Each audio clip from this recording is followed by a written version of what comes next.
Bab 2401. The Walking Dead. Tikus pencari harta karun berkata, "Tuan, kita telah mencapai limbo alam semesta. Itu adalah wilayah terlarang bagi makhluk hidup. Setiap makhluk abadi atau orang suci telah mati setelah datang ke sini. Bahkan dewa reinkarnasi pun tidak berani mendekat." Lili King Feng mengangguk. Dia tentu tahu apa itu gurun alam semesta. Kebanyakan kultivator di alam suci semesta adalah manusia ortodoks. Namun, ada juga kultivator lain di tanah iblis atau tanah iblis. Para kultivator diri ini berasal dari Dao Iblis atau Dao Iblis. Mereka tinggal di dunia lain yang disebut Tanah Iblis dan Tanah Iblis, yang berbeda dari dunia ortodoks di alam suci semesta. Tanah tandus di alam semesta adalah batas antara tanah manusia, tanah iblis, dan tanah iblis. Lili menggerakkan kemampuan clairvoyance-nya dan memancarkan cahaya kemasan yang terang. Ia melihat menembus kehampaan dan segala sesuatu di dunia. Ia ingin mencari di celah ruang dan menemukan harta karun tertinggi di dalamnya. Namun, sesaat kemudian matanya terasa perih.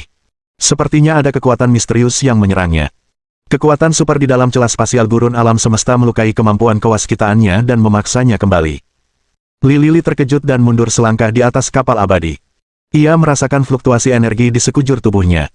Lili Feng terkejut, tanah tandus di alam semesta ini luar biasa. Aura energi dari era kekacauan dan era kehancuran tersembunyi di sana. Bahkan kemampuan clairvoyance-ku pun tak mampu menembusnya. Ia pun bersemangat, karena ia tahu telah menemukan tempat yang tepat. Atau lebih tepatnya, tikus pencari harta karun telah menemukan tempat yang tepat. Pasti ada harta karun yang luar biasa di gurun pasir alam semesta. Para dewa dan orang bijak di alam suci semesta tidak berani datang ke tempat berbahaya seperti ini. Kalau tidak, mereka pasti sudah mengambil harta karun itu sejak lama. Tikus pencari harta karun menjadi serius dan berkata, "Tuan, terlalu berbahaya di celah gurun alam semesta. Kita tidak hanya akan bertemu klan kuno yang telah lama hilang, tetapi juga bertemu dengan iblis dan setan dari dunia lain. Kita akan mati jika lengah. Lihat, kerangka-kerangka itu berasal dari makhluk abadi yang telah mati. Mereka juga ingin masuk dan mencari harta karun, tapi malah mati di sini. Guru, meskipun Anda sangat kuat, masih terlalu berbahaya di gurun alam semesta. Saran saya, tetaplah di luar." Ular pemakan langit dan anak anjing hitam juga agak khawatir dan tidak jadi masuk. Mereka adalah leluhur binatang buas di era kuno dan tentu saja tahu seluk-beluk alam semesta, tetapi mereka belum pernah memasuki tempat ini sebelumnya. Seperti kata legenda, itu adalah zona kematian. Bahkan para dewa tingkat puncak atau setengah langkah Raja Abadi pun akan mati di sana. Lili berdiri di sana tanpa berkata apa-apa. Ia menatap gurun alam semesta tanpa berkedip. Dia sedang berpikir, apakah akan masuk atau tidak. Setelah beberapa saat, ia mengambil keputusan. Ia berkata, "Aku tahu tempat ini sangat berbahaya di gurun alam semesta dan kita mungkin mati di sana. Tapi kita harus masuk. Hanya di tempat ini kita bisa menemukan eliksir roh dari era kekacauan dan era kehancuran. Kita tidak bisa menemukannya di tempat lain. Kalau kita nggak bisa tembus dalam 2 bulan. Saat gerbang alam abadi terbuka, kita pasti bakal mati. Apa menurutmu kita bisa mengalahkan reinkarnasi abadi? Lagi pula, dia kan Raja Abadi setengah langkah. Ratu Abadi teratai merah, penguasa tertinggi planet Yin Yang, hanya bisa melindungi kita untuk sementara. Lagi pula, ada banyak jenius lain dari era kehancuran dan era kekacauan di alam abadi. Mereka semua adalah penguasa tertinggi. Kita tidak bisa bertahan hidup di alam abadi tanpa kekuatan yang kuat." King Feng Li mengatakan apa yang ada di pikirannya. Setelah mendengar kata-katanya, tikus pencari harta karun, anak anjing hitam, dan ular pemakan langit semuanya mengangguk dan setuju dengannya. Mereka tahu Li King Feng benar.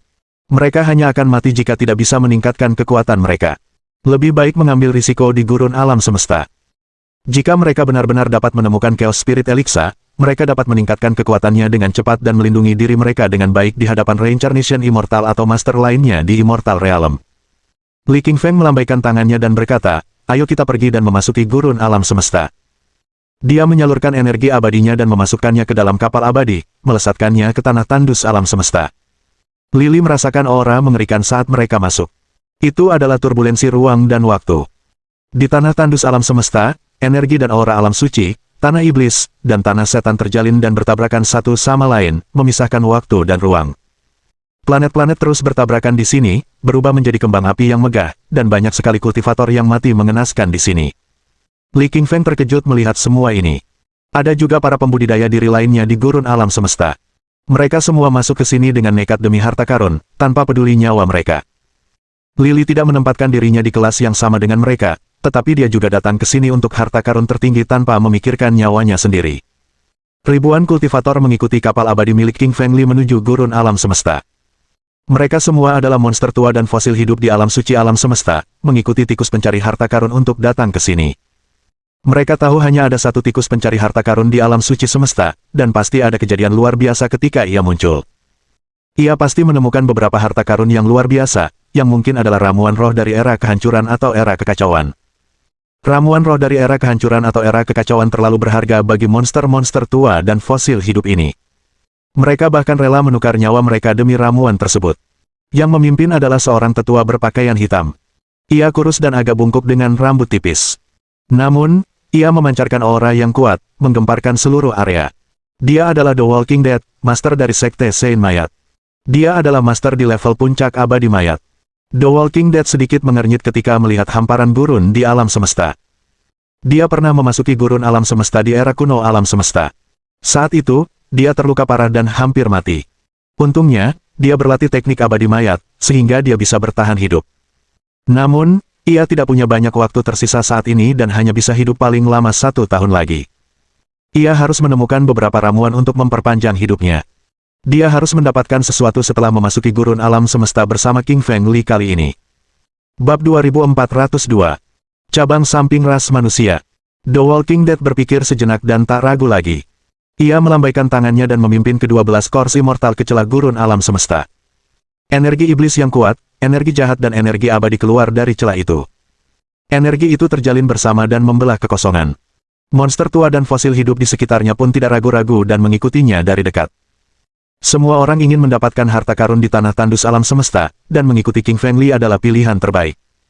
Di planet Yin Yang jauh, Ratu Abadi Teratai Merah, penguasa tertinggi, mendesah dan berkata, tanah tandus alam semesta akan kacau lagi. Ratu Abadi Teratai Merah telah mengenal gurun alam semesta sejak era kehancuran. Itu adalah zona kematian. Ia pernah ingin mendekat dan mencari peluang tertinggi, tetapi dihantam balik oleh kekuatan misterius. Dia tahu bahkan dirinya, seorang raja abadi setengah langkah, tidak dapat memasuki tanah tandus alam semesta, apalagi King Fengli. Tetapi kemudian Ratu Abadi Teratai Merah merasakan harapan setelah menyadari bahwa King Fengli akan menjadi raja abadi di masa depan dan tidak akan mati semudah ini. Ratu Teratai Merah Abadi tahu ada rahasia besar yang tersembunyi di celah gurun alam semesta. Di sana penuh dengan bahaya mematikan, tetapi ada juga banyak harta karun. Harta karun itu semuanya adalah eliksir roh dari era Desolation atau harta karun tertinggi dari era Chaos. Setiap harta karun itu akan menjadi pencapaian yang luar biasa, asalkan kau bisa bertahan hidup. Tak terhitung banyaknya master tingkat abadi yang meninggal di tanah tandus alam semesta, dengan tulang belulang mereka tertinggal di dalamnya, menunjukkan betapa berbahayanya tempat ini. Lili King Feng mengemudikan kapal abadi itu. Ia terkejut ketika memasuki gurun alam semesta. Dia bisa merasakan tekanan kuat dari langit. Sepertinya itu adalah tekanan dari Dewa Iblis kuno. Kekuatan Dao Iblis terlalu kuat. Li King Feng hampir tidak bisa menahannya dengan energi abadi dan mantra surgawi abadi miliknya. Energi jahat yang bergulung-gulung di depannya menunjukkan gerakan-gerakan yang mengancam dan membentuk totem iblis raksasa. Totem iblis itu tingginya beberapa ratus ribu kaki, menjulang ke langit sambil berdiri di tanah. Ia memiliki bola mata selebar beberapa ratus meter, dengan tanduk setan di kepalanya, yang menembus langit. Ia memiliki rambut hitam tebal di tangannya, tajam seperti landak. Anak anjing hitam terkejut dan berkata, "Tidak bagus, kita telah bertemu dengan ras iblis setelah memasuki tanah kosong." Lili juga terkejut. Ia pernah bertemu beberapa kultivator di Dao Iblis sebelumnya, tetapi mereka berbeda dari ras iblis yang sebenarnya. Ras iblis secara teknis merupakan cabang sampingan dari ras manusia. Setiap makhluk memiliki roh. Mereka berasal dari kekacauan. Ras-ras yang kacau muncul lebih dulu, termasuk naga kuning, naga hijau, burung pipit merah, kura-kura hitam, kunrok, phoenix, dan harimau putih. Setelah binatang dewa yang diberkati, ras manusia muncul. Meskipun mereka datang ke dunia kemudian, mereka mengalahkan binatang ilahi dan ras magus serta menguasai alam semesta. Namun, di saat yang sama, ras manusia berevolusi ke arah yang berbeda-beda. Beberapa menjadi manusia, sementara yang lain bermutasi ke arah samping dan menjadi ras iblis. Ras iblis tampak sangat berbeda dari ras manusia. Mereka memiliki tanduk di kepala, tubuh besar, dan rambut hitam. Mereka juga sangat garang dan kejam. Selain ras iblis, beberapa manusia bermutasi menjadi ras ikan, seperti putri duyung di lautan. Beberapa manusia yang bermutasi memiliki sayap dan bisa terbang di langit. Ada juga ras pohon. Mereka memiliki tubuh dan kaki pohon tetapi wajah manusia. Orang yang ada di hadapannya saat ini berasal dari ras iblis, dan merupakan Raja Iblis yang kuat. Li Li dapat dengan jelas merasakan energi iblis yang bergulung-gulung darinya. Energi itu setara dengan seorang master manusia tingkat abadi dan dapat menghancurkan kehampaan hanya dengan satu pukulan. Iblis ini tertawa menyeramkan dengan ekspresi terdistorsi saat melihat King Feng Li di kapal abadi. Ia membuka mulutnya dan menggumamkan bahasa setan. Bahasa iblis itu sangat sulit dipahami. Li King Feng sama sekali tidak bisa memahaminya, tetapi dari energi pembunuhnya, ia tahu bahwa bahasa iblis itu ingin membunuh mereka semua. Tikus pencari harta karun kemudian berkata, "Guru, saya dapat mengerti apa yang dikatakannya." Li Qingshan sangat gembira dan berkata, "Tikus pencari harta karun, apa yang dia katakan?" Tikus pencari harta karun merasa sedikit canggung, lalu berkata dengan suara pelan, "Tuan, iblis ini ingin Anda menjadi pelayannya. Kalau tidak, ia akan membunuh Anda. Ia menginginkan budak manusia sungguhan." King Feng Li merasa kesal setelah mendengar ini. Dia tak pernah menyangka iblis ini bisa sesombong ini. Lagi pula, dia hanya dari cabang manusia. Tanpa ragu, King Feng Li pun menjalankan tubuh api penyucian fananya, melepaskan energi yang kuat, dan membentuk jimat-jimat berbentuk seperti kecebong hitam di sekelilingnya. Naskah-naskah jimat ini mempunyai aura beku, seakan-akan datang dari neraka. King Feng Li tiba-tiba mengayunkan tinjunya dan membentuk tinju hitam terang seluas beberapa ratus juta kaki. Pukulan itu menghancurkan bumi dan menghancurkan semua yang dilaluinya. Bahkan retakannya pun menghilang. Lalu tinju itu menghantam iblis dengan keras. Bang! Tinju King Feng Li langsung meledakkannya dan mengubahnya menjadi energi iblis hitam. Namun, di saat berikutnya, energi itu berkumpul kembali. Tubuhnya terbuat dari energi iblis yang istimewa ini. Meskipun King Feng Li bisa meledakkan tubuhnya, dia tidak bisa membunuhnya dengan cara ini. Li King Feng berkata, "Menarik, bahkan tinju ke-9ku menekan neraka pun tak bisa membunuhmu. Tapi sekarang aku akan mengirimmu ke neraka." Li King Feng berteriak dan kembali mengaktifkan tinju ke-9 menekan neraka. Kekuatannya lebih besar dari sebelumnya, menciptakan lubang hitam di ruang kosong, yang terhubung ke neraka tak dikenal. Kemudian, King Feng Li membentuk telapak tangan saripati vital berukuran 100 juta kaki, menghantam iblis dan memasukkannya ke dalam neraka. Iblis menjerit ketakutan dan mengucapkan beberapa kata-kata iblis. Namun, Li King Feng tidak memahaminya dan melemparkannya ke dalam neraka yang dalam. Teriakan itu terhenti ketika segerombolan hantu bermunculan dan menyeret sang iblis ke dalam neraka. Bab 2403. Sejarah evolusi ras manusia. Para iblis di sekitarnya berteriak ketakutan setelah melihat King Feng Li memukul Raja Iblis ke neraka dengan satu pukulan. Mereka terus mundur dan tidak berani mendekat. Mereka memperlakukan King Feng Li sebagai makanan lezat beberapa saat yang lalu. Namun, setelah melihat pemimpin mereka dikalahkan oleh Li Li, mereka menyadari betapa kuatnya manusia ini. Ia jauh lebih kuat daripada manusia-manusia yang pernah mereka temui sebelumnya dan terlalu kuat untuk mereka hadapi. Para mayat hidup dan ribuan kultivator yang mengikuti King Feng Li juga terkejut dengan pemandangan ini. Mereka tidak mengenali King Feng Li sebelumnya dari kejauhan, tetapi mereka merasakan kekuatannya saat dia mengoperasikan Ninvis Suppresses Hell. Itulah jurus yang menghantam kerbau iblis tanduk perak ke neraka di alam suci alam semesta belum lama ini, yang menggemparkan banyak sekali kultivator di seluruh alam semesta. Semua praktisi membicarakan kekuatan Li King Feng. Mereka mengira kekuatannya setara dengan reinkarnasi abadi, atau setidaknya berada di level yang sangat dekat. Mereka tidak pernah mengira bahwa mereka mengikuti King Feng Li yang terkenal. Mayat berjalan itu sedikit mengernyit. Meskipun ia berada di puncak tingkat abadi mayat dan membawa 12 mayat abadi bersamanya, ia tetap terkejut dengan kekuatan Li Qingshan. Mayat berjalan itu tahu bahwa King Feng Li jelas merupakan musuh yang kuat. Namun, mayat hidup itu telah memasuki gurun alam semesta, dan tidak ada jalan keluar. Terlebih lagi, ia perlu mencari harta karun tertinggi. Ia hanya punya waktu tidak lebih dari setahun untuk hidup dan harus menemukan Chaos Spirit Elixir sebelum meninggal. Dia hanya berpikir sejenak, lalu berkata, "Ayo pergi. Terus ikuti Li King Feng." Melihat mayat hidup berjalan membuntuti King Feng Li bersama 12 mayat abadi, para kultivator lainnya pun membulatkan tekad dan turut menindaklanjutinya.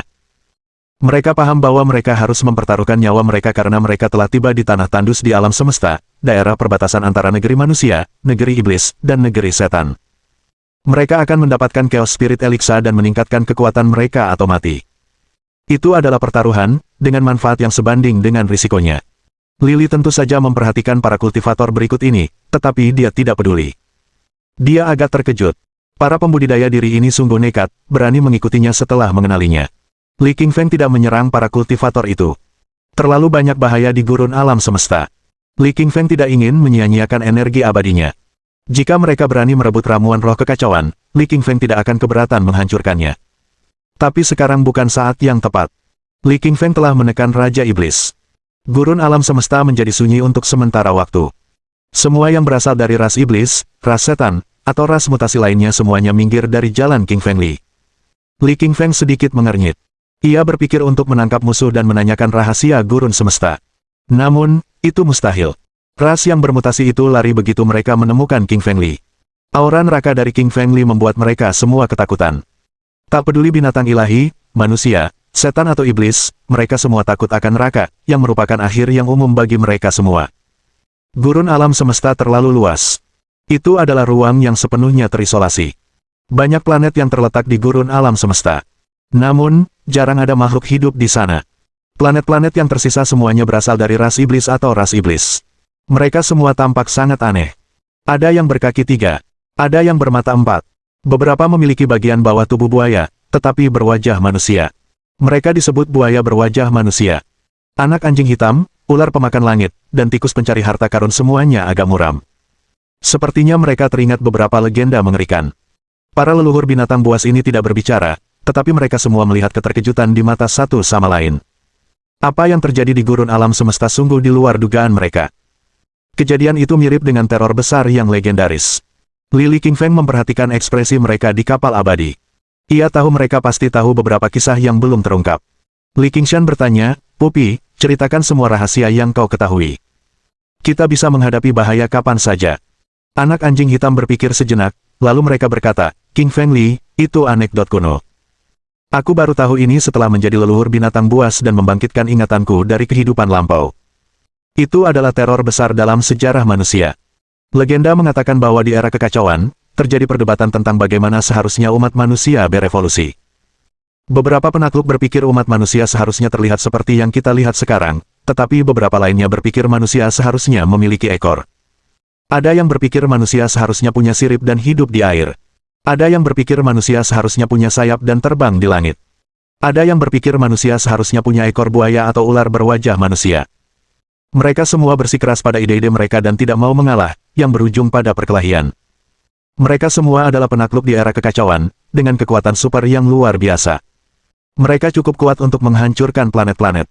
Alam semesta runtuh dalam pertarungan mereka. Mereka sendiri juga hancur. Pada akhirnya, semua penakluk menghilang di era kekacauan. Era itu disebut kepunahan kekacauan.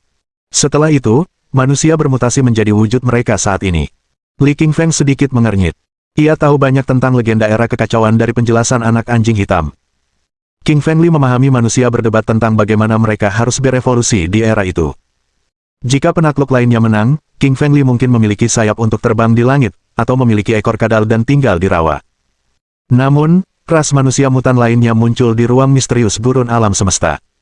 Lily, si anjing hitam, dan yang lainnya pasti akan terkejut. Mereka belum pernah melihat ini sebelumnya. Bab 2404. Planet yang terkuras. Qingfeng Li bertanya, "Anak anjing, apakah ras manusia yang bermutasi muncul di gurun alam semesta pada era kuno?" Anak anjing hitam menggelengkan kepalanya dan berkata, "Ras manusia saat ini adalah satu-satunya yang selamat dari pertempuran di era kekacauan. Manusia-manusia yang bermutasi ini mungkin menyiratkan teror besar lainnya." Qingfeng Li mengerutkan kening, matanya tampak terkejut. Dari deskripsi Black Puppy, dia tahu pasti ada beberapa mutasi di gurun alam semesta. Di masa lalu, itu adalah zona kematian, yang tidak bisa dimasuki oleh orang-orang abadi dan orang suci. Namun, banyak harta karun utama dari era kekacauan atau era kehancuran ada di sini, menarik para dewa dan orang suci untuk mencarinya. Namun mereka semua mati dan berubah menjadi kerangka tanpa terkecuali. Qingfeng Li khawatir ras manusia yang bermutasi mungkin akan memengaruhi manusia normal dan menyebabkan kekacauan. Lily harus meningkatkan kekuatannya dengan cepat. Hanya dengan kekuatan yang lebih besar, ia dapat meredam kekacauan. Qingfeng Li mengemudikan kapal abadi menembus kehampaan dan melakukan perjalanan di tanah tandus alam semesta bersama anak anjing hitam, ular pemakan langit, dan tikus pencari harta karun. Namun kali ini dia sangat berhati-hati. Meskipun dia baru saja membunuh Raja Iblis, dia tahu ada makhluk yang lebih kuat yang tersembunyi di gurun alam semesta, yang mungkin muncul entah dari mana dan melancarkan serangan mematikan. Itu sangat luas di tanah tandus alam semesta, yang luasnya sekitar 1/10 dari luas alam suci alam semesta. Ribuan planet tersimpan di dalamnya, tetapi sebagian besar hancur dan berubah menjadi reruntuhan. Puluhan planet yang tersisa diambil alih oleh ras-ras yang bermutasi. Manusia yang bermutasi itu benar-benar berbeda dari manusia normal, dengan ekor buaya, sayap elang, atau sisik ikan. Ketika King Fengli bepergian di gurun alam semesta dengan kapal abadi, semua manusia yang bermutasi itu menatapnya dengan penuh semangat dan haus darah.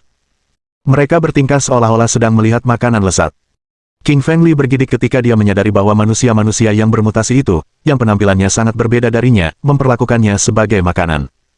Lagi pula, mereka berasal dari ras yang sama jutaan tahun yang lalu. Mereka baru menjadi ras yang berbeda setelah berevolusi melalui jalur yang berbeda. Manusia-manusia bermutasi ini hanya dapat ditemukan di gurun-gurun alam semesta. Tak seorang pun pernah melihat mereka di alam sein semesta atau alam abadi. Mengusir. Akhirnya, manusia yang bermutasi tidak dapat menahan diri lagi dan menyerang King Fengli. Ia adalah manusia mutan perempuan, dengan wajah sehalus mawar yang sedang mekar. Kulitnya yang putih bak giok putih kelas atas dan tubuhnya yang ramping bak perempuan normal. Satu-satunya perbedaan adalah sepasang sayap hitam di punggungnya. Mereka tampak seperti sayap malaikat tetapi sangat tajam, yang dapat menembus ruang. Matanya dipenuhi dengan rasa haus darah dan kekejaman. Ia terbang ke kapal abadi dan menggumamkan beberapa bahasa manusia yang bermutasi, yang sama sekali tidak dimengerti oleh King Fengli. Tikus pencari harta karun dapat memahami bahasa manusia betina yang bermutasi dan berkata, "Tuan, ia ingin memakanmu dan meminum darahmu, sehingga ia dapat meningkatkan kekuatannya dengan energimu." Li Qingfeng mengangguk dan berkata, "Aku bisa merasakan niat membunuhnya. Manusia-manusia mutan ini tidak punya niat baik. Aku akan segera mengirimnya ke neraka." Tanpa ragu, Li Qingfeng menyerang lebih dulu. Ia melepaskan tinju ke-9 menekan neraka dan menghancurkan ruang dengan satu pukulan. Retakan ruang di sekitarnya terus bergetar dan menimbulkan suara-suara keras. Sebuah lorong hitam terbentuk di tanah, yang terhubung ke alam neraka yang tak dikenal. Manusia betina yang bermutasi terkejut dengan pemandangan ini. Meskipun telah mencapai tingkat raja manusia bermutasi, ia masih jauh lebih lemah dari King Fengli. Manusia mutan betina itu mengepakkan sayapnya dan ingin melarikan diri. Namun, tinju Li Qingfeng telah mengenai sayap hitamnya, mematahkannya dengan suara retakan. Kemudian, Li Qingfeng menghantamnya ke neraka dengan pukulan lain. Di tengah jeritan memilukan manusia mutan perempuan itu, ia diseret ke neraka oleh para hantu. Kemudian, celah ruang itu tertutup kembali. Lili telah mencapai tingkat kesempurnaan tubuh api penyucian fana. Ia tak terkalahkan dan dapat menghantam musuh-musuhnya ke neraka tanpa kesulitan. Melihat King Fengli memukul Raja Manusia Mutasi perempuan itu ke neraka dengan satu pukulan, semua manusia mutasi di sekitarnya terkejut dan mulai mundur. Meskipun mereka memperlakukan Lili dengan sangat baik, mereka tidak berani menyerangnya lagi. Mereka tahu dia adalah pria tangguh yang tidak lebih lemah dari mereka. King Fengli memahami hukum rimba berlaku di semua dunia dan semua ras. Meskipun manusia-manusia yang bermutasi ini merupakan ancaman baginya, King Fengli mengerti bahwa mereka akan bersikap jauh lebih lembut setelah dia menekan Raja Manusia Mutasi perempuan mereka. King Fengli mengoperasikan kemampuan kewaskitaan dengan mata kanannya, mencari dengan cermat ramuan roh. Setelah beberapa saat, ia menemukan beberapa ramuan roh berusia 1 juta atau 2 juta tahun. Ramuan-ramuan ini berasal dari era kuno, tetapi ia tidak menemukan satu pun dari era kekacauan. Yang dari era kehancuran berusia paling sedikit 5 juta tahun, dan yang dari era kekacauan berusia lebih dari 10 juta tahun. Tiba-tiba, cahaya terang muncul di mata Lili. Ia merasakan aura eliksir roh kekacauan dari jarak ribuan kilometer. Ia sangat gembira dan terbang bersama anak anjing hitam dan yang lainnya. Manusia mutasi di sekitarnya terus melangkah mundur dan tidak berani menghentikan mereka. Kapal abadi Li Qingfeng bergerak sangat cepat dan langsung mencapai 1000 kilometer ke depan. Mereka melihat sebuah planet raksasa di depan. Planet itu sebesar benua api merah, tetapi hanya memiliki aura kematian di atasnya. Planet itu terkuras abis. Bab 2405. Kutukan dari ras kematian. King Fengli dengan cermat mengamati planet yang terkuras itu dan merasakan kehadiran yang luar biasa darinya. Kehadiran itu terasa familiar baginya, itu adalah kehadiran kacau yang pernah ditemuinya sebelumnya. Karena dia memiliki harta karun utama yang kacau, batu giling hitam putih, dia akrab dengan kehadiran energi kacau ini. Selain King Fengli, bahkan tikus pencari harta karun pun merasakan perbedaannya. Kata, harta karun, yang disemburkannya melayang di atas planet yang terkuras, tetapi sekarang telah berubah menjadi kilauan oleh energi misterius dan lenyap.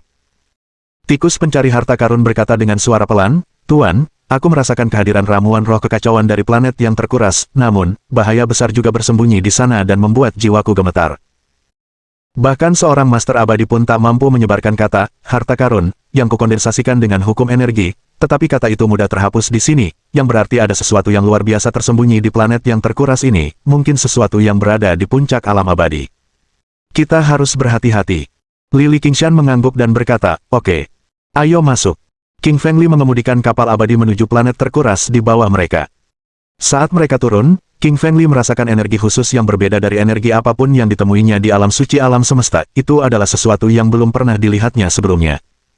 Energi ini berwarna abu-abu dan mengandung kehadiran kematian yang kelabu, mengikis segala sesuatu di sekitarnya. Bagian atas kapal abadi milik King Fengli mulai hancur menjadi partikel-partikel sebelum lenyap di alam semesta, yang membuat King Fengli tercengang. Dia tahu bahwa kapal abadinya bukanlah benda biasa. Kapal itu terbuat dari kayu Thunderstruck, rumput es abadi, dan kayu hitam heavy abadi, yang semuanya merupakan material kelas abadi. Namun, kini kapal itu terkikis oleh energi misterius ini. Di samping kapal abadi, King Fengli mendapati tubuhnya sendiri tengah terkikis dan lubang-lubang mulai muncul di kulitnya. Di sisinya, anak anjing hitam, ular pemakan langit, dan tikus pencari harta karun juga tidak bernasib lebih baik, bulu mereka mulai rontok. Meski hanya 3-5 helai rambut yang rontok, mereka takut dengan perubahan itu. Lagi pula, mereka adalah leluhur hewan yang telah mencapai alam binatang abadi.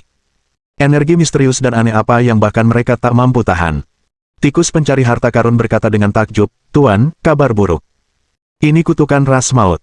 Menurut legenda, ada sebuah planet yang kaya akan harta karun yang telah dikutuk oleh ras maut di era kekacauan alam semesta. Ras kematian adalah spesies khusus yang memiliki dan menyalurkan energi kematian. Mereka mengikis semua makhluk hidup atau yang memiliki energi kehidupan dan menghancurkannya menjadi partikel-partikel sebelum menyerapnya ke dalam tubuh mereka sendiri." King Fengli mengerutkan kening, merasa situasinya cukup rumit. Dia melepaskan energi abadi di tubuhnya dan membentuk perisai cahaya pertahanan di sekitar kapal abadi untuk melindunginya. Akan tetapi, saat perisai cahaya pertahanannya terbentuk, perisai itu mudah terkikis oleh partikel abu-abu. Karena tidak ingin mengakui kekalahan, dia melancarkan mantra surgawi abadi, tubuh api penyucian fana, dan teknik lainnya, tetapi semuanya tidak ada gunanya. Partikel-partikel berkabut abu-abu itu mengandung energi yang mengerikan dan teknik-teknik ortodoks tidak dapat memblokirnya. Anak anjing hitam, ular pemakan langit, dan tikus pencari harta karun mencoba energi iblis dan kekuatan super mereka, tetapi hasilnya sama saja. Mereka ketakutan melihat bulu mereka masih rontok. Saat itu, anak anjing hitam dan ular pemakan langit berkata, "King Fengli, kita harus meninggalkan planet yang terkuras ini. Terlalu berbahaya di sini, dan jika kita terus turun, semua bulu kita akan hilang." King Fengli menggelengkan kepalanya, tidak ingin kembali tanpa hasil. Mereka telah berusaha keras untuk sampai di sini dan menemukan keberadaan ramuan roh kekacauan dan dia tidak akan kembali tanpa mendapatkan apa yang diinginkannya. Lagi pula, dia tahu bahwa menemukan ramuan roh kekacauan adalah keberuntungan besar, dan bahkan dewa reinkarnasi pun mungkin tidak dapat menemukannya. Jika harta karun seperti itu muncul di alam suci semesta, itu akan memicu perang semesta. Semua orang akan bertarung sampai mati untuk memperebutkan mereka dan hanya partikel Deatrace abu-abu ini yang bisa menghalangi para pemburu harta karun tersebut. Li Qingshan memandang tikus pencari harta karun dan bertanya, "Kau adalah makhluk kesayangan dunia dan tahu banyak rahasia. Katakan padaku bagaimana cara menangani partikel ras kematian." Tikus pencari harta karun berkata dengan suara pelan, "Tuan, menurut legenda, hanya lubang hitam yang bisa menghadapi partikel-partikel ras maut ini. Sebagai musuh bebuyutan partikel-partikel ras maut, lubang hitam dapat dengan mudah melahap mereka dan mengirim mereka ke suatu tempat yang tak dikenal." King Fengli merasa senang dan jejak kegembiraan terlihat di matanya. Dengan garis keturunan Devourernya, ia dapat membentuk lubang hitam untuk menghadapi partikel-partikel Deatrace ini. Tanpa ragu, dia mengaktifkan garis keturunan Devourer di tubuhnya, membentuk pusaran hitam di atas kepalanya. Pusaran itu memiliki diameter ribuan kaki, menelan kapal abadi dan orang-orang di dalamnya. Partikel Deatrace berwarna abu-abu dengan mudah ditelan oleh pusaran hitam dan lenyap. King Fengli menemukan lubang hitam yang dibentuk oleh garis keturunannya sangat kuat dan bahkan dia tidak dapat menjelajahi dunia misterius yang terhubung dengannya. Dia tahu itu karena dia telah membangkitkan terlalu sedikit garis keturunannya. Setelah kekuatannya meningkat atau pemahamannya tentang garis darah pemakan semakin dalam, dia akan mengetahui dunia yang terhubung dengan pusaran hitam tersebut. Tak lama kemudian, sebagian besar partikel Deatrace berwarna abu-abu di sekitar kapal abadi itu dilahap oleh pusaran pemakan. Partikel-partikel lainnya melarikan diri seolah-olah mereka telah bertemu musuh bebuyutan mereka. Mengetahui bahwa mereka tidak bisa melawan Li Qingfeng, mereka pun menghilang dengan cepat. Dengan lenyapnya partikel Deatrace yang kelabu, planet di hadapan mereka tampak kelabu lagi.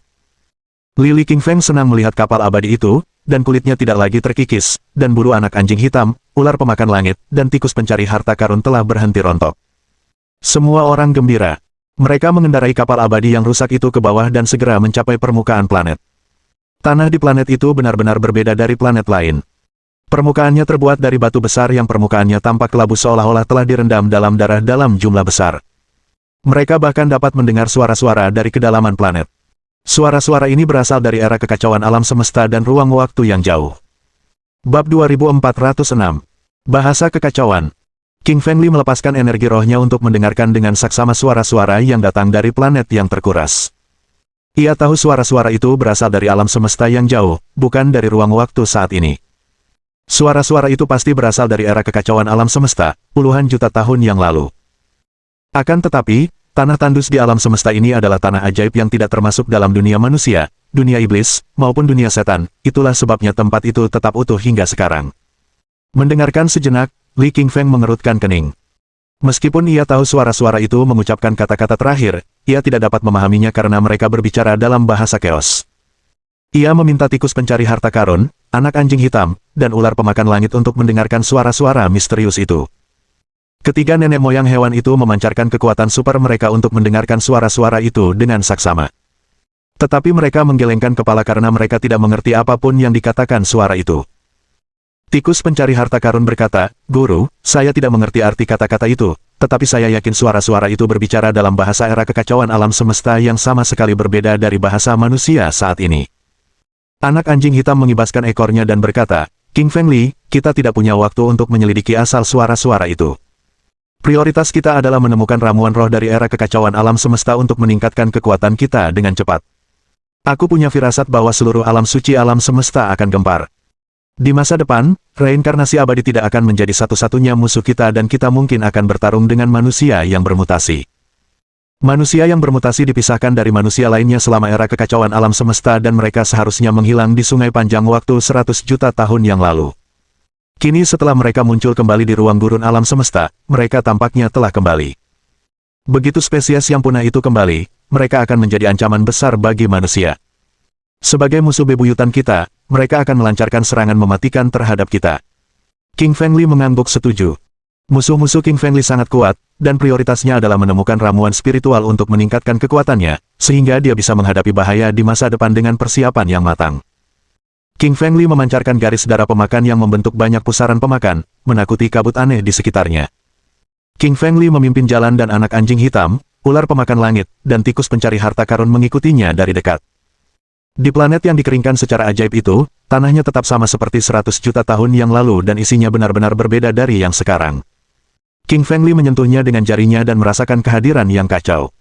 Permukaan planet itu sunyi senyap, tanpa tumbuhan, hutan, sungai, atau binatang buas.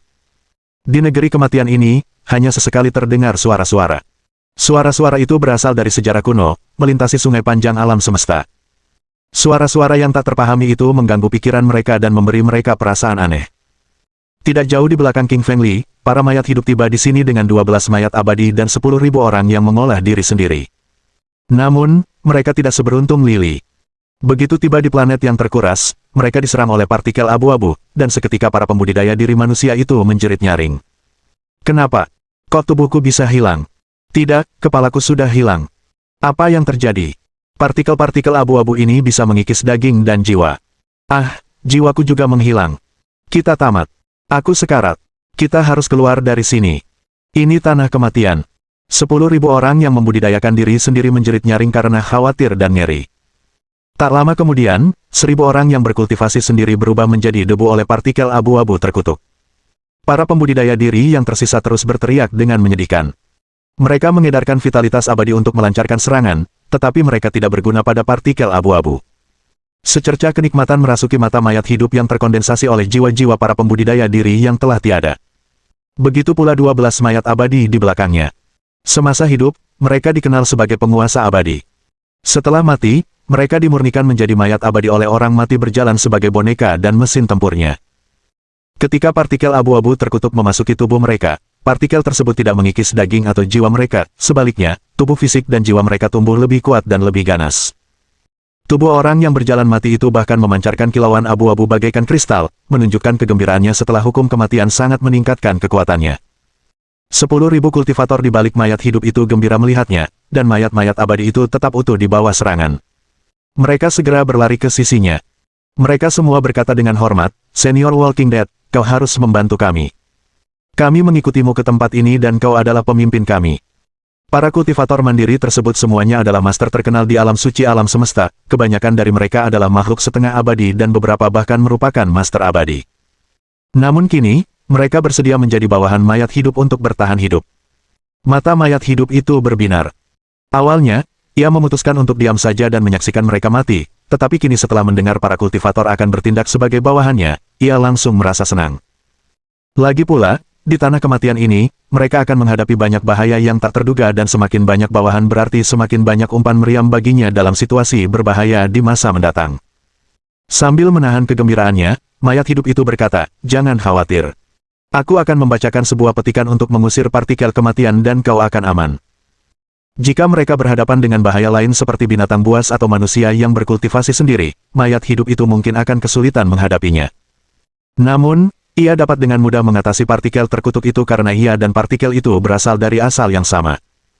Dia menyatukan kedua tangannya untuk membentuk gerakan nyanyian kuno yang aneh dan dari mulutnya melayang keluar rune mantra abu-abu yang membentuk karakter kematian di kehampaan. Karakter kematian mengandung energi kematian yang sangat besar dan kehadiran aneh yang langsung mengusir partikel kutukan dan menyelamatkan nyawa orang-orang. Para mayat hidup itu berteriak, "Mulai sekarang, kalian adalah pengikutku dan aku akan melindungi kalian di tempat ini. Ikuti aku untuk mencari ramuan roh dari era kekacauan dan aku merasa planet ini telah ada sejak era kekacauan. Kita akan kaya." Bab 2407. Gunung Primitif. Mendengar perkataan orang mati berjalan itu, para pembudidaya diri menjadi gembira. Mereka telah berusaha keras untuk melintasi alam suci alam semesta menuju ke tanah tandus yang berbahaya di alam semesta untuk menemukan ramuan roh kekacauan dan mereka tentu saja gembira setelah akhirnya menemukan planet yang kacau. Memikirkan kesulitan-kesulitan yang mereka temui dalam perjalanan ke sini, para kultivator yang tak terhitung jumlahnya itu semuanya tertawa gembira, mengira usaha mereka mendapat imbalan yang setimpal. Akan tetapi, tak seorang pun di antara mereka menyadari bahwa di kedalaman kabut di planet yang terkuras itu, sepasang mata merah yang haus darah tengah mengawasi mereka dengan niat membunuh yang mengerikan. Saat Lili melangkah maju bersama anak anjing hitam dan yang lainnya, ia mengawasi dari belakang. Lagi pula, ia telah diikuti oleh 10.000 praktisi kultivasi, sebuah kekuatan besar dalam diri mereka. Saat dia melihat mayat hidup menggunakan mantra kutukan kematian kuno untuk mengusir partikel kematian abu-abu, ekspresinya langsung berubah. Dia tahu bahwa dia mempunyai lawan kuat lain dalam dunia mayat hidup, yang pasti telah mencapai tahap puncak alam mayat abadi atau lebih tinggi. Namun, Lili tidak takut. Lagi pula, ia memiliki kekuatan besar yang bisa ia gunakan tanpa batas di sini, dan ia yakin itu cukup baginya untuk mengalahkan siapapun kecuali mereka yang telah mencapai alam raja abadi setengah langkah. Li Qingshan menatap tikus pencari harta karun dan berkata, "Gunakan kekuatan supermu untuk mencari tahu lokasi spesifik ramuan roh kekacauan, agar kita bisa menemukannya lebih cepat." Mengangguk, tikus pencari harta karun menyatukan kedua kaki depannya membentuk gerakan kacau yang merupakan kekuatan yang telah dibangkitkannya.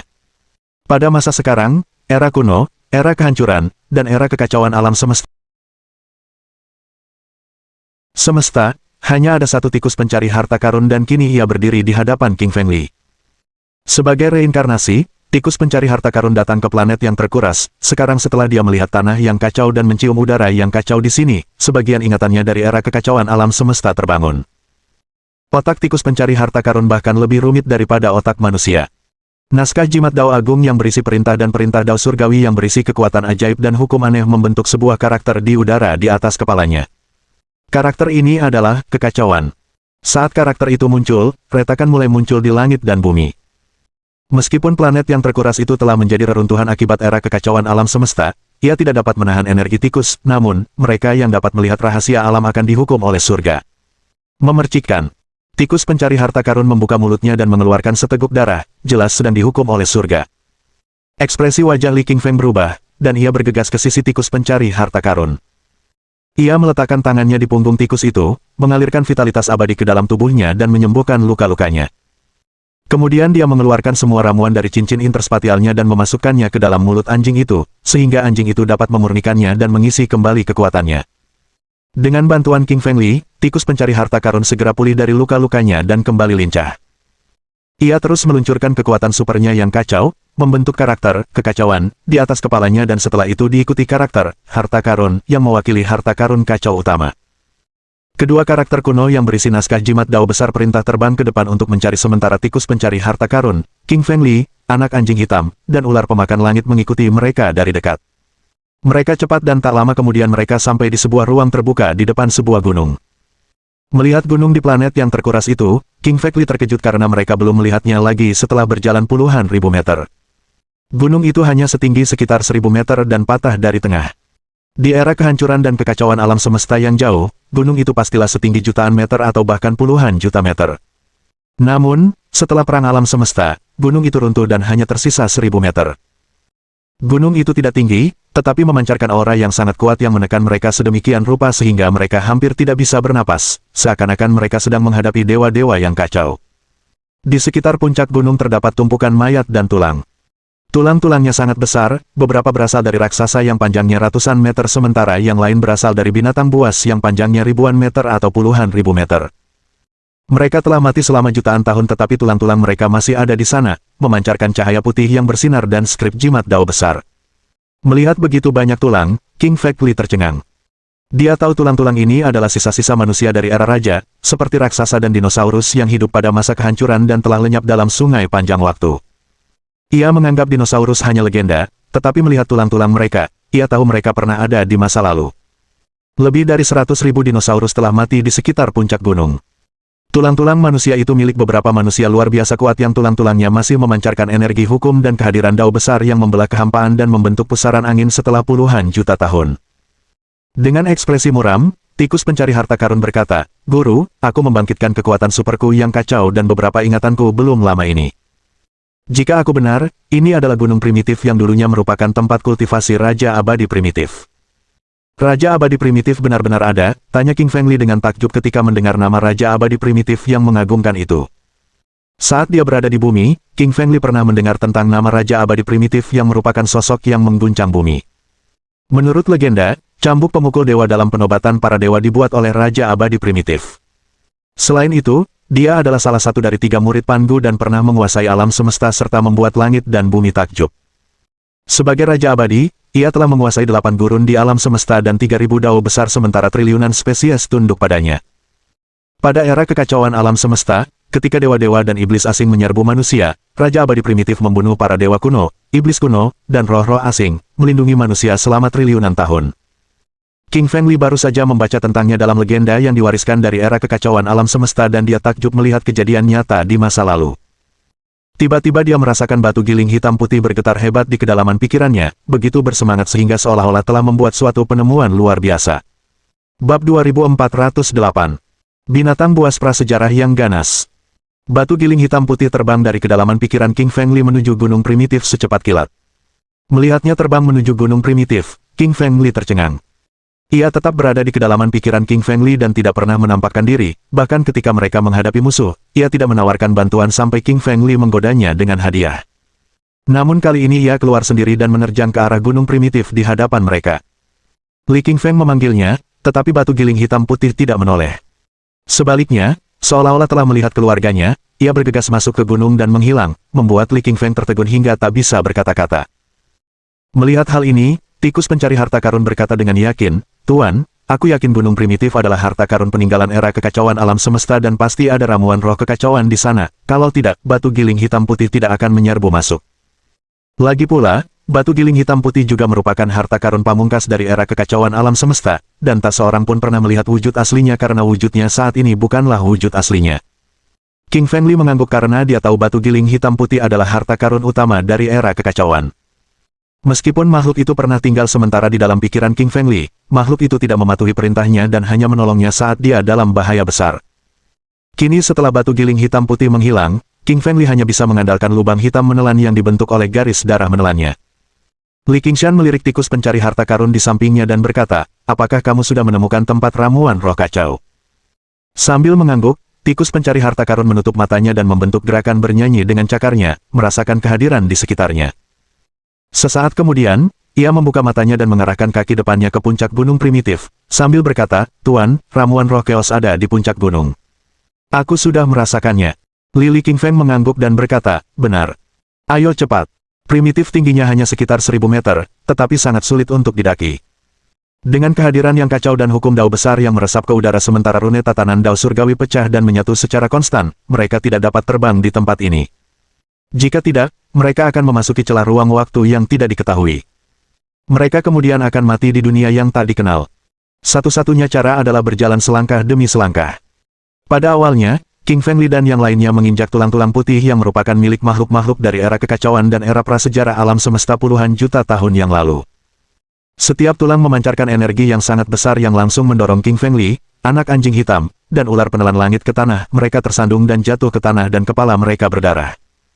Untungnya, mereka hanya tulang belulang dengan hukum dasar kekuatan. Jika mereka masih hidup, mereka pasti bisa membunuh King Fengli dan yang lainnya. Dengan wajah muram, King Fengli terkejut bahwa makhluk prasejarah yang telah mati puluhan juta tahun lalu begitu kuat sehingga tulang mereka masih dapat memancarkan energi super kuat untuk menjatuhkan mereka. Tikus pencari harta karun berkata dari samping, "Tuan, kita harus memutar arah dan menjauhi tulang-tulang prasejarah T-Rex dan Pterosaurus. Lagi pula, hewan-hewan ini bisa memasuki surga dan bumi di era kekacauan dan bahkan memangsa manusia dan makhluk abadi." Mengangguk, Lily mengaktifkan mata sinar X-nya yang memancarkan cahaya keemasan yang cemerlang dan melihat menembus kehampaan alam semesta. Dengan cahaya sinar X, ia mengamati jalan setapak dan berjalan perlahan ke atas. Sementara itu, ia melancarkan teknik ruang 4 dimensi dan menginjak tautan ruang, membuatnya lebih mudah berjalan meski ia tidak bisa terbang di tempat ini. Di belakangnya, mayat hidup yang berjalan memimpin 12 mayat abadi dan 10.000 pembudidaya diri menuju gunung primitif. Ketika mereka melihat tulang-tulang binatang buas prasejarah itu, nafsu rakus muncul di mata mereka. Beberapa manusia yang berkultivasi sendiri berlarian, mencoba menguasai tulang-tulang binatang buas dewa prasejarah yang dapat mereka murnikan menjadi perangkat dewa.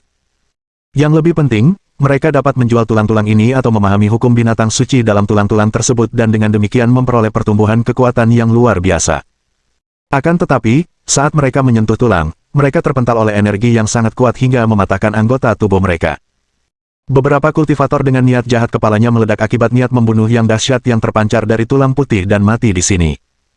Seketika, terdengar jeritan kesakitan dan melengking sementara para kultivator itu buru-buru mundur dari tulang-tulang putih prasejarah, menyadari bahwa tulang-tulang binatang dewa yang ganas ini mengandung kekuatan yang mengerikan. Meskipun binatang buas prasejarah telah mati puluhan juta tahun yang lalu, hukum kekuatan super dan skrip segel dao besar yang dipancarkan tulang mereka masih dapat membunuh para pembudidaya diri dengan mudah.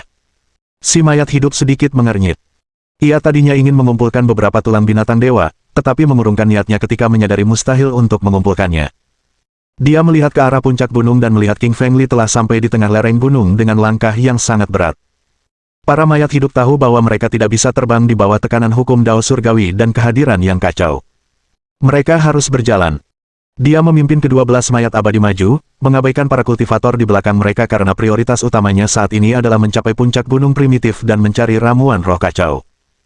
Dia yakin ramuan roh yang diinginkannya berada di puncak gunung primitif, jika tidak, banyak binatang buas prasejarah tidak akan datang dan mati di sini. Meskipun mayat hidup itu telah mencapai alam puncak, ia masih kesulitan berjalan. Dengan keringat di dahinya, ia terlatih-tatih. Baru saja dia terjatuh akibat serangan salah satu tulang binatang dewa dan memuntahkan darah. Bab 2409. Buah Roh Kekacauan. Ekspresi mayat hidup itu berubah muram, mengetahui bahwa dia akan mati di gunung primitif ini jika dia tidak berhati-hati. 12 mayat abadi di belakangnya juga menerima kerusakan dengan derajat yang berbeda-beda, sementara lebih dari 2000 kultivator diri tewas dalam prosesnya. Korbannya sangat besar. Semua orang menjadi lebih berhati-hati dan waspada, tidak berani berjalan bebas. Mereka menjauhi tulang-tulang binatang suci itu seolah-olah mereka adalah buaya atau setan yang ganas. Dengan hati-hati, mereka berjalan menuju puncak gunung selangkah demi selangkah. King Fengli menoleh ke arah mayat hidup yang berjalan dan orang-orangnya yang telah mengikutinya, dan kilatan dingin melintas di matanya. Dia bergumam pada dirinya sendiri, orang terkutuk itu dan 12 mayat abadi begitu kuat sehingga mereka mengikutiku ke sini. Menyadari tatapan mata King Fengli, mayat hidup itu mendongak dengan kilatan cahaya yang tajam di matanya. Tatapan mereka beradu di udara dan percikan api yang dahsyat melesat keluar, meledakkan seluruh kehampaan. Akan tetapi, pada saat berikutnya, dua hukum kehampaan melesat keluar dari salah satu tulang binatang dewa di dekatnya menuju ke arah King Fengli dan mayat hidup yang berjalan itu dan mereka pun tersandung dan hampir tumbang akibat serangan tersebut. Mereka langsung menghentikan konfrontasi, karena tahu tempat itu bukan tempat yang cocok untuk bertempur. Mereka berdua mendongak dan melanjutkan pendakian ke gunung primitif. Meskipun gunung primitif tidak tinggi, penindasan di sini bahkan lebih besar daripada penindasan yang dialami oleh Dewa Reinkarnasi dan penguasa tertinggi planet Yin Yang. King Fengli yakin bahkan para penguasa alam Raja Abadi tidak akan mampu menahan kehadiran yang dilepaskan dari gunung primitif. King Fengli dengan putus asa mengedarkan kekuatan abadi di tubuhnya untuk menahan hukum dan skrip jimat Dao besar di sekelilingnya. Pada akhirnya, dia bahkan mengaktifkan tinju ke-9 menekan neraka dari tinju neraka yang mencekik, darah naga di tubuhnya, tulang naga dan sisik naga di jarinya untuk menahan serangan dari hukum Dao besar. Kalau tidak, kulitnya akan pecah-pecah. Di sisinya, anak anjing hitam, ular pemakan langit, dan tikus pencari harta karun tidak bernasib lebih baik, mereka berlumuran darah dengan luka parah. King Fengli mengeluarkan ramuan roh dan ramuan ajaib dari cincin interspatialnya untuk memberi makan leluhur binatang dan membantu mereka menyembuhkan luka-luka mereka. Untungnya, garis darah pelahap milik King Fengli membentuk pusaran menelan untuk memblokir sebagian besar serangan, jika tidak, dia tidak akan bisa berjalan lagi. Di belakangnya, mayat hidup itu bernasib lebih baik, dia terluka parah, dan tulang-tulangnya terekspos ke udara. Akan tetapi, ia memiliki harta karun terbesar, yaitu lampu hitam kuno. Di tangannya, lampu kuno memancarkan cahaya hitam yang menghalangi penindasan maha kuasa bagaikan dewa. Terperanjat saat melihatnya, King Fengli berpikir lampu kuno itu kemungkinan besar adalah harta karun utama dari era kehancuran atau bahkan era kekacauan alam semesta. Kalau tidak, lampu itu tidak akan memiliki kekuatan sebesar itu. King Fengli merasa bahwa bahkan pedang abadi gunturnya mungkin tidak akan mampu menghancurkan lampu kuno ini. Ia terlatih-tatih menuju puncak gunung primitif dan membutuhkan waktu lebih dari 10 jam untuk mencapai puncak yang tingginya hanya 1000 meter lebih. Jika berada di alam suci semesta, ia hanya membutuhkan 1 detik untuk mencapai puncak. Akan tetapi, dengan hukum kekacauan dan skrip jimat ketertiban Dao surgawi yang meresap di udara, ia membutuhkan waktu 10 jam untuk menempuh jarak tersebut. Akhirnya, King Fengli, anak anjing hitam, ular pemakan langit, dan tikus pencari harta karun semuanya mencapai puncak. Selama proses tersebut, mereka mengalami kerusakan yang hebat dengan organ-organ dalamnya hancur dan tulang-tulangnya terekspos ke udara, tetapi mereka tertawa sambil menghembuskan napas ketika mencapai puncak. Di tengah puncak gunung terdapat sebuah pohon kuno yang tingginya lebih dari 3 meter dan tebalnya lebih dari 1 meter. Pohon kuno itu memancarkan kehadiran yang kacau dan cahaya 12 warna termasuk merah, jingga, kuning, hijau, biru kehijauan, biru, ungu, hitam, emas dan putih sementara skrip jimat Dao besar mengelilinginya terus-menerus. Saat melihat pohon kuno itu, tikus pencari harta karun berkata dengan penuh semangat, pohon kuno yang kacau. Sungguh mengejutkan kita telah menemukan pohon kuno kacau yang legendaris, yang berada dalam kategori yang sama dengan pohon katak, pohon persik abadi, dan pohon panjang umur. Jika kita mendapatkan buah roh kacau dari pohon kuno ini, kita dapat memperpanjang hidup kita 1 juta tahun dan memperoleh pertumbuhan kekuatan yang luar biasa. Di antara para leluhur hewan, tikus pencari harta karun adalah yang pertama kali membangkitkan ingatan kacau dan kata-katanya mengejutkan King Fengli dan yang lainnya. Selain keheranan, King Fengli juga dipenuhi kegembiraan. Dia merasa perjalanan ini sangat bermanfaat karena dia telah menemukan Chaotic Ancient Trees yang legendaris. Pohon-pohon seperti itu telah punah 100 juta tahun yang lalu dan merupakan suatu keajaiban bahwa satu di antaranya masih ada di ruang misterius di gurun pasir alam semesta. King Fengli memandang ke depan dan mendapati pohon kuno itu sangat misterius dan kuat. Di atas pohon berputar segala macam rune tatanan dan hukum Dao besar termasuk emas, kayu, air, api, tanah, hitam, putih, pedang, golok, tombak dan palu. Ada juga angin, hujan, guntur, kilat, magma, gunung berapi, dan gunung tinggi. Segala sesuatu di alam seakan-akan berasal dari pohon purba ini. Di puncak pohon kuno, King Fengli melihat buah seukuran kepalan tangan yang diukir dengan gambar seluruh dunia.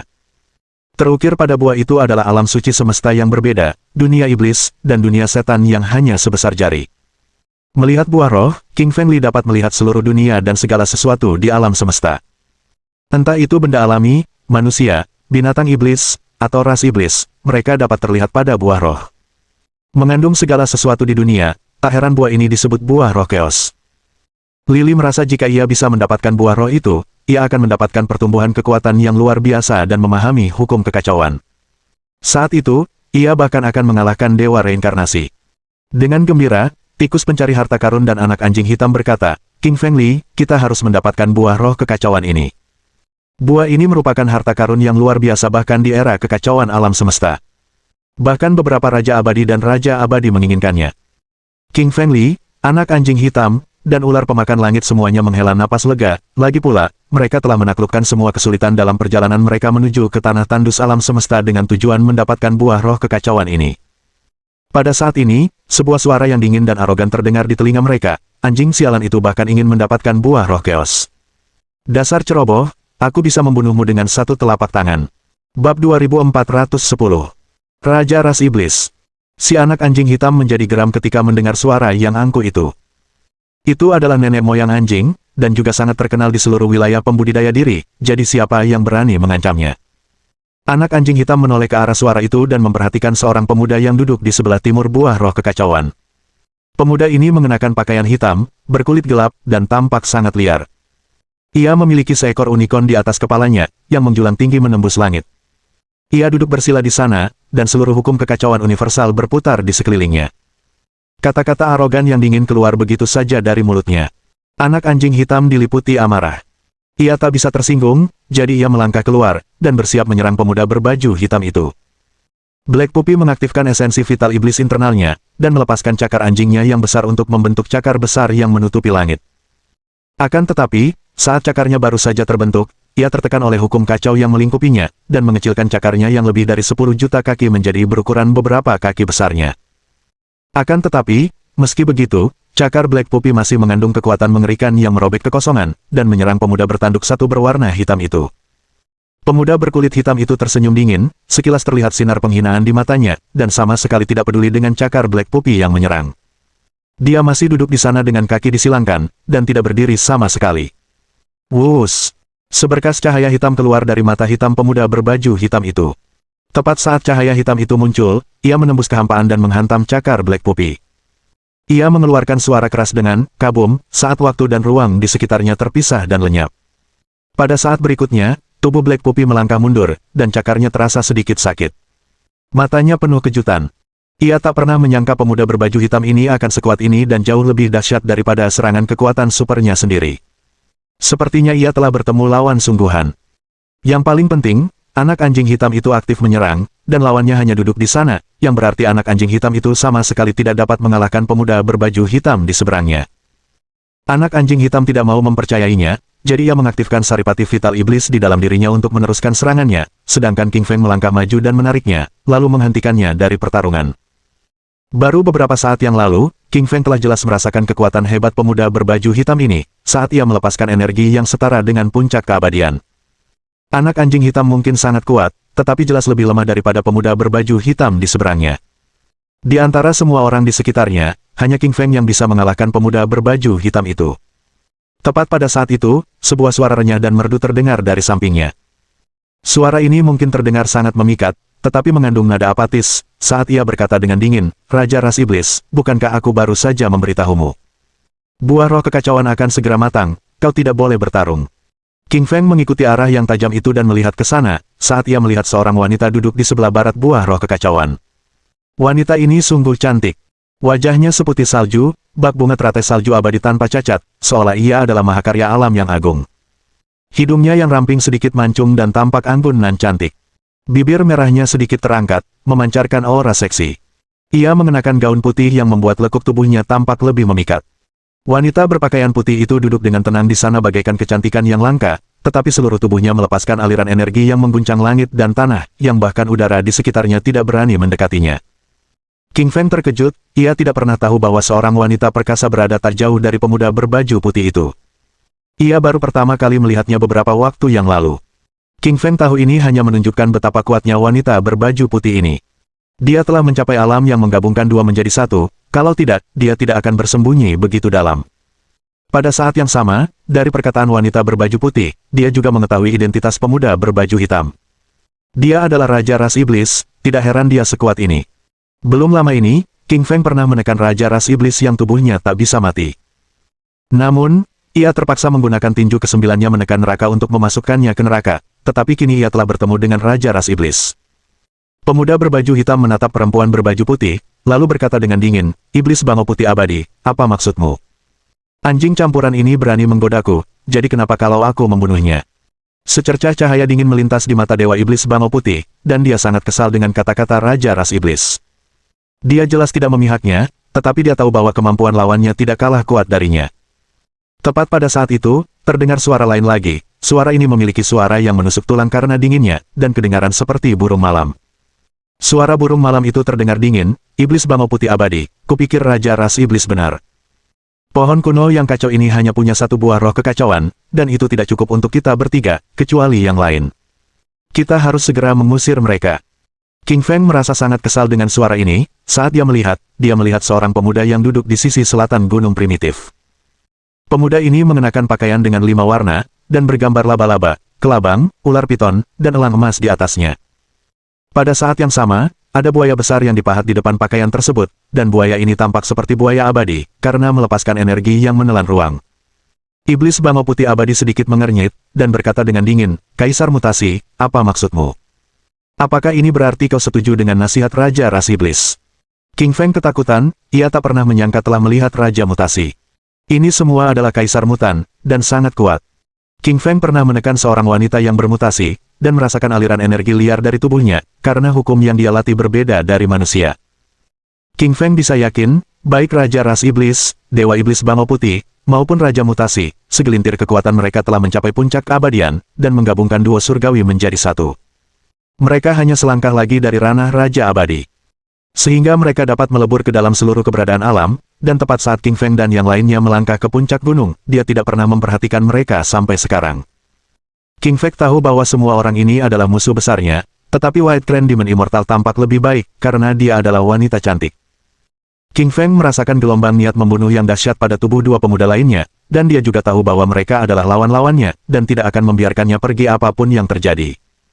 King Feng telah membunuh seseorang dari ras iblis dan seorang mutan wanita, jadi tubuhnya memiliki energi mereka. Tentu saja, pada saat berikutnya, Raja Iblis tertawa dingin pada King Feng, dan berkata, "Aku bisa merasakan energi Raja Iblis kita di tubuhmu, apakah kau pernah menekan pengikutku ke neraka?" King Feng tersenyum ringan dan berkata, "Ya." Petik 2. Sekilas terlihat keanehan pada mata Raja Ras Iblis, dia pikir bahwa King Feng tidak akan berani mengakuinya, tetapi siapa sangka dia akan mengakuinya dengan bangga, karena dia sama sekali tidak takut padanya. Mohon dukungan dari omom ante-ante sekalian, buat subscribe atau sharekan novel Mimin ke Facebook kalian, agar channel Mimin bisa terus berkembang. Dengan begitu, Mimin bisa lebih semangat untuk up novel seru lain ke depannya. Buat teman-teman yang sudah subscribe dan sharekan novel Mimin, Mimin ucapkan terima kasih sebanyak-banyaknya.